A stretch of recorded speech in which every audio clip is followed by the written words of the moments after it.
Olá, pode chegar, seja muito bem-vindo a essa edição de sábado. O convite é o de sempre. Vamos juntos conferir o que foi notícia nessa semana no Brasil e no mundo? O desemprego caiu em 6 unidades da federação no terceiro trimestre do ano. Segundo o IBGE, nos demais estados, a taxa de desocupação ficou estável. A taxa de desemprego caiu em 6 estados de julho a setembro em relação aos 3 meses anteriores. Na média nacional, o índice de desemprego baixou de 9,3% para 8,7% no período. Essa foi a menor taxa desde o trimestre encerrado em junho de 2015. Apesar da queda, a falta de trabalho ainda atinge 9,5 milhões de brasileiros. Os dados são da Pesquisa Nacional por Amostra de Domicílios, a PNAD contínua, divulgada pelo IBGE. As reduções no trimestre, consideradas significativas em termos estatísticos, foram registradas por Rondônia, Ceará, Acre, Pará, Minas Gerais e Paraná. Nas outras 21 unidades da federação, a taxa de desocupação mostrou estabilidade no terceiro trimestre. Entre as regiões do país, houve queda no indicador em todas elas, sendo que o Nordeste registrou a maior taxa e o Sul a menor. E ainda segundo o IBGE, neste trimestre também houve aumento da remuneração média recebida pelos brasileiros em todas as regiões do país. O salário médio ficou em R$ 2.737 entre julho e setembro, acima do valor do trimestre anterior, que era de R$ 2.640. E o brasileiro está com dificuldades de encontrar alguns medicamentos nas farmácias. A rede pública de saúde também sofre com o desabastecimento que afeta o mundo todo. Os medicamentos fundamentais para a saúde do brasileiro estão em falta em unidades das redes pública e privada do país. E o maior problema é que essa situação pode demorar a ser resolvida. O sumiço de antibióticos, analgésicos, xaropes e antialérgicos das prateleiras é um problema mundial, gerado pela pandemia e agravado pela guerra na Ucrânia. Essa condição acende um alerta sobre a falta de autonomia do setor no país. A pesquisa Desabastecimento de Medicamentos da Confederação Nacional dos Municípios, feita em agosto deste ano, apontou que 65% das cidades brasileiras sofrem com a falta de medicamentos. No estado de São Paulo, levantamentos do Conselho Regional de Farmácia também mostram um desabastecimento amplo e crônico. 98% dos farmacêuticos entrevistados afirmaram enfrentar a falta de remédios. Os antibióticos são os medicamentos que mais sumiram das drogarias. O SUS, Sistema Único de Saúde, também sofre com o desabastecimento de remédios. O levantamento do Conselho Nacional de Secretarias Municipais de Saúde, de outubro, traz 530 notificações de falta de medicamentos na rede pública de 57 cidades do estado de São Paulo. A recomendação para a falta de medicamentos é substituir o remédio receitado pelo genérico ou similar. Se for em terapia sem prescrição médica, o próprio farmacêutico avalia o caso e faz sugestões de tratamento ao cliente. A Organização Pan-Americana da Saúde, a OPAS, alertou para a ameaça tripla de Covid-19, influenza e vírus sincicial respiratório, conhecido pela sigla VSR nas Américas. Foi enfatizado o aumento de 17% dos casos de Covid e uma elevação de mortes nas Américas do Sul e também Central. A diretora da OPAS, Carissa Etienne, disse que o aumento de apenas uma infecção respiratória é motivo de preocupação. Quando 2 ou 3 começam a afetar uma população simultaneamente, isso deve ser motivo de alerta. Na última semana, as infecções por Covid-19 aumentaram 17% na região, com aumento de mortes na América do Sul e Central. Quanto à gripe, há um aumento de casos fora de temporada no Cone Sul, especialmente na Argentina e no Uruguai, e as infecções por VSR também aumentaram consideravelmente, com impacto especial em crianças e bebês menores de 1 ano, informa a OPAS. Não existe vacina para o VSR, mas as estratégias utilizadas para limitar a propagação da Covid-19 podem ser utilizadas, como o uso de máscaras e o distanciamento social. E ainda falando de coronavírus, um estudo norte-americano indicou que a reinfecção por Covid pode ter efeito cumulativo e causar mais complicações. E olha só, os sintomas prolongados também aumentam em quem se reinfectou.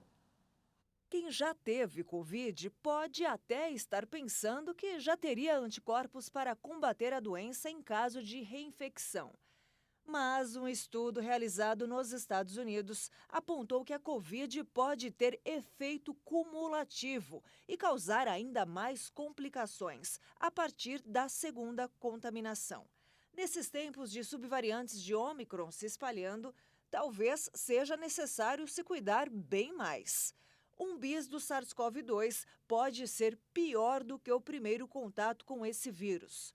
Os pesquisadores da Universidade de Washington e da Veterans Research and Education Foundation, nos Estados Unidos, afirmam que o risco de problemas cardíacos e pulmonares, diabetes, doença renal, disfunções neurológicas e outras tantas doenças passa a ser muito maior na turma que testou positivo mais de uma vez. Esse quadro foi notado mesmo quando os cientistas colocaram lado a lado pessoas que tomaram a vacina. A ameaça de ter que ir parar no hospital pela Covid-19 ou por causa de uma dessas complicações até 6 meses depois também é maior para quem já teve a doença.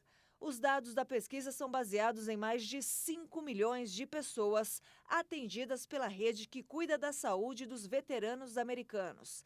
Delas, 443 mil foram diagnosticadas com Covid-19 uma vez. Já outras cerca de 41 mil pegaram o SARS-CoV-2 2 ou mais vezes. O Hospital do Câncer, em Campo Grande, capital do Mato Grosso do Sul, promove uma ação gratuita para enfatizar a importância do Novembro Azul. O objetivo é um só: para que os homens façam exames de sangue para a detecção do câncer de próstata. Vamos conferir. A ação faz alusão ao Novembro Azul, mês de conscientização e prevenção da doença. Nós fazemos essa campanha além daquele atendimento normal que nós fazemos. Então nós não temos infraestrutura para colocar aqui mais gente.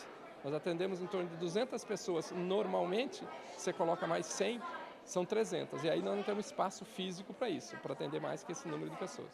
Os interessados deverão comparecer ao hospital bem cedo, pois as senhas são distribuídas a partir das 5 da manhã. Porta aberta, que a gente chama, né? As pessoas podem vir diretamente cedo e pegarem a sua ficha e ser atendida. Não precisa nenhum outro tipo de agendamento. No estágio inicial do câncer de próstata, geralmente não há sintomas. Por isso é importante fazer o exame. A partir do sangue é possível detectar doenças e então seguir para o médico específico e iniciar o tratamento. Ainda de acordo com as estatísticas, Mato Grosso do Sul deve ter 1,2 mil novos casos. Então, se descoberto no início e tratado, a chance de cura é de 90%. A gente diagnosticando de uma forma inicial, o rastreamento é quando o homem não tem sintoma nenhum. Quando já tem algum sintoma, já é geralmente um caso mais avançado. Então, o rastreamento é geralmente diagnosticar algum câncer que ainda não se manifestou. E quando o diagnóstico é nessa etapa, a chance de cura é de 90%. Então, por isso que é importante, né, o homem discutir com o seu médico, com o seu urologista, fazer os exames apropriados para o rastreamento do câncer de próstata, para caso seja diagnosticado cedo e tenha uma chance de cura maior. O oncologista clínico dá orientações sobre quem deve fazer o exame e qual é o tempo necessário de um exame para o outro. É um exame que é feito de forma periódica, né? Então, geralmente é proposto uma vez por ano fazer esse rastreamento. E tem gente que já sabe bem a gravidade que é, se não cuidar. Eu digo a tudo quanto é homem, não brinca com próstata. Faça exame preventivo, não fique esperando, porque é terrível. Se você tiver um câncer de próstata, é terrível. É muito mais do que importante. Nós, todos homens que estamos vivos, temos que manter nossas vidas. Foi o maior prêmio que Deus nos deu, a vida. Se a gente não cuida da nossa vida, né, subentende que a pessoa também não merece nem respirar. O câncer de próstata é o tipo mais comum entre os homens e é a causa de morte de 28,6% da população masculina. Só que no Brasil, de acordo com o Instituto Nacional do Câncer, um homem morre a cada 38 minutos por causa da doença. Você ouviu a nossa repórter Julian Marques e também o oncologista alertando que a chance de cura do câncer de próstata, quando detectado no início, é de 90%. Então fica aqui o nosso incentivo. Vamos manter os exames em dia. A gente vai para um rápido intervalo e na volta você confere. Apartamentos alugados para curta temporada podem ser armadilha para inquilinos com câmera escondida. Nós voltamos já, não perca!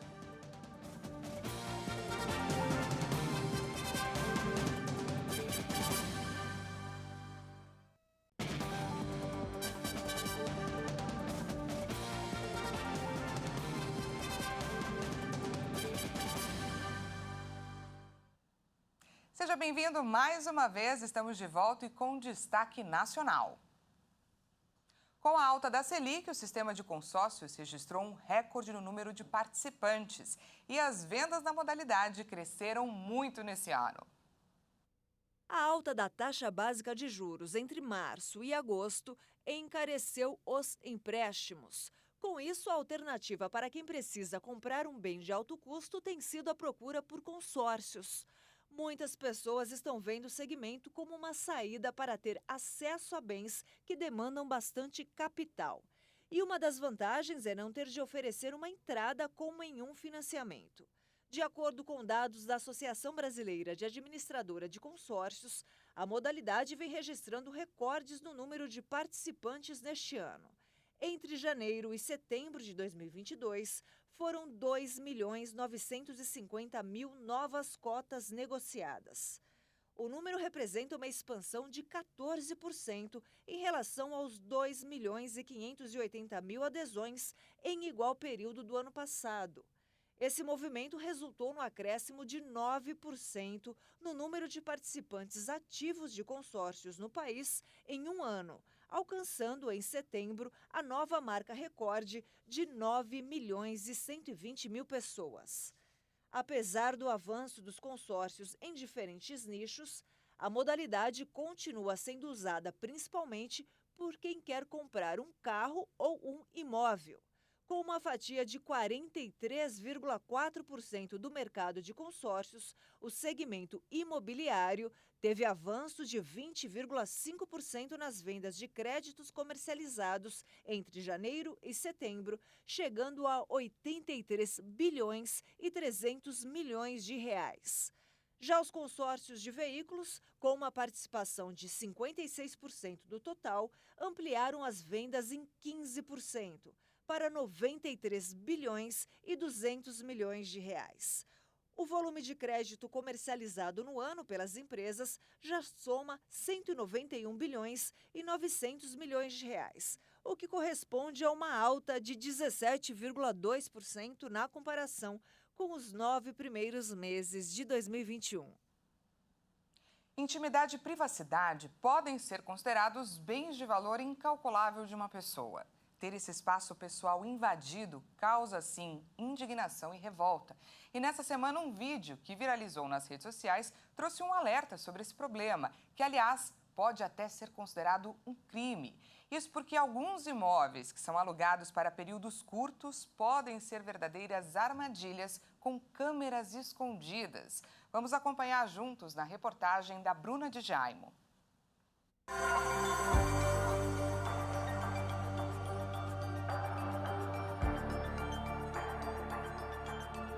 Você que tem o hábito de alugar casas e apartamentos para passar uma temporada, já pensou que poderia estar sendo observado? Não? Porque o publicitário Matheus também não tinha esse receio. Até ver um vídeo que circulava na internet e mostrava como identificar câmeras escondidas. Munido dessa informação simples, ele resolveu testar em um imóvel que alugou por uma plataforma específica. Olhando assim, não tem nada. Joga a luz do celular e ela aparece. E esse relógio estava bem em frente à cama. Eu havia visto um vídeo no TikTok falando sobre os perigos, desses locais alugados. Aí eu fiz essa verificação. Eu coloquei a lanterna do celular nos aparelhos eletrônicos. E aí a surpresa e o medo da privacidade invadida. Mas quando eu joguei a lanterna do celular, apareceu a surpresa. Tinha uma câmera escondida bem no canto. Aí eu fiquei bastante assustado, fiquei com o sentimento de estar sendo observado o tempo todo. E aí fotografei, gravei os vídeos, mas no primeiro momento eu não compartilhei nada. Eu cobri também todas as telas, todos os eletrônicos com camiseta, com toalha, com as roupas que eu tinha lá, por esse medo. Embora eu tenha tirado da tomada, eu fiquei com medo de ainda assim, de alguma forma, eles estarem gravando.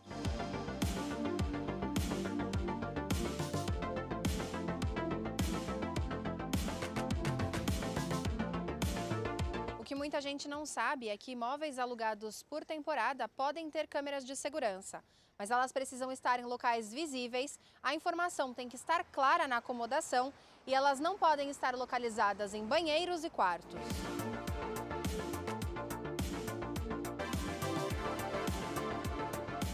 Bom, uma vez identificada uma câmera escondida, cabe ao locatário, primeiramente, entrar em contato com as plataformas, com essas plataformas que fazem a intermediação da locação, e também é possível o registro de um boletim de ocorrência, tendo em vista que isso pode até implicar num crime de registro não autorizado. Ela pode até ingressar com uma ação contra a plataforma, porque não fiscalizou, e contra o proprietário, até pedindo eventualmente uma indenização por danos morais. Segundo o regulamento da plataforma utilizada pelo Matheus, anfitriões são obrigados pela empresa a informar aos hóspedes se tem dispositivos de vigilância ativos por lá e se uma gravação está ocorrendo no momento.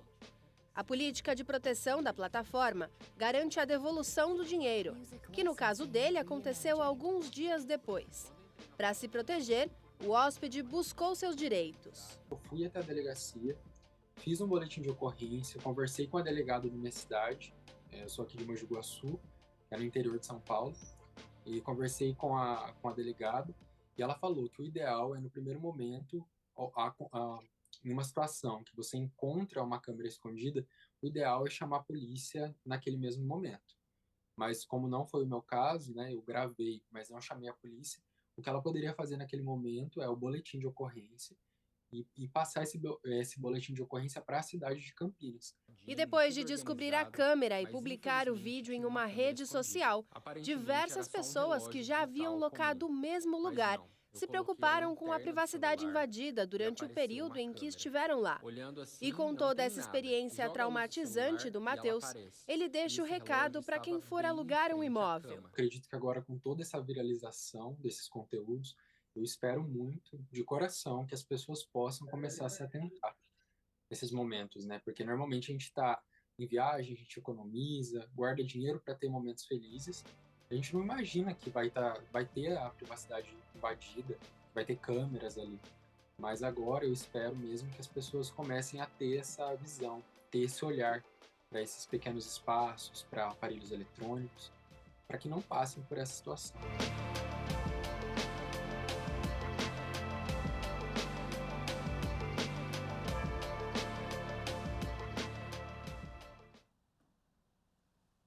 E nos destaques internacionais, o governo da China apresentou um novo pacote de medidas para ajudar o setor imobiliário do país. O objetivo é tentar compensar os efeitos das restrições de saúde que afetaram gravemente o setor. A agência que regulamenta o setor bancário e o Banco Central da China apresentou um conjunto de diretrizes internas de 16 pontos para promover o desenvolvimento estável e saudável da indústria. As medidas incluem apoio de crédito para construtoras endividadas, apoio financeiro para garantir a conclusão e entrega dos projetos aos compradores, além de assistência para administrar as dívidas dos compradores. Pequim adotou em 2020 duras restrições ao crédito para empresas do setor imobiliário, o que agravou os problemas de liquidez e levou diversos grupos a deixar de pagar os títulos. O impacto para o setor imobiliário foi grave e empresas como a Evergrande, a maior do setor no país, não conseguiram concluir os projetos. As novas medidas enfatizam a necessidade de manter a entrega dos imóveis e ordenam aos bancos a concessão de empréstimos especiais com esse objetivo, de acordo com o texto de uma cópia das diretrizes divulgada na internet.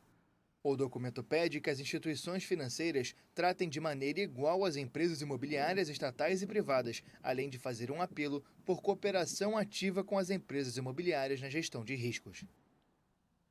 A inflação no Reino Unido superou os 11% e atingiu seu maior patamar em 4 décadas. O aumento foi impulsionado pelo preço da energia e também dos alimentos. Os preços ao consumidor subiram 11,1% na comparação anual em outubro, a maior alta desde 1981, com uma aceleração maior do que os economistas esperavam. No mês anterior, já tinha atingido o nível mais alto nos mesmos 40 anos, com 10,1%, de acordo com o Escritório Nacional de Estatísticas. Os preços do gás dispararam quase 130% e a eletricidade aumentou 66%, mas o aumento dos preços dos alimentos também contribuiu para o número recorde. Os preços subiram além das previsões do Banco da Inglaterra. Estimava-se que a inflação não ultrapassasse os 11% antes de começar a cair.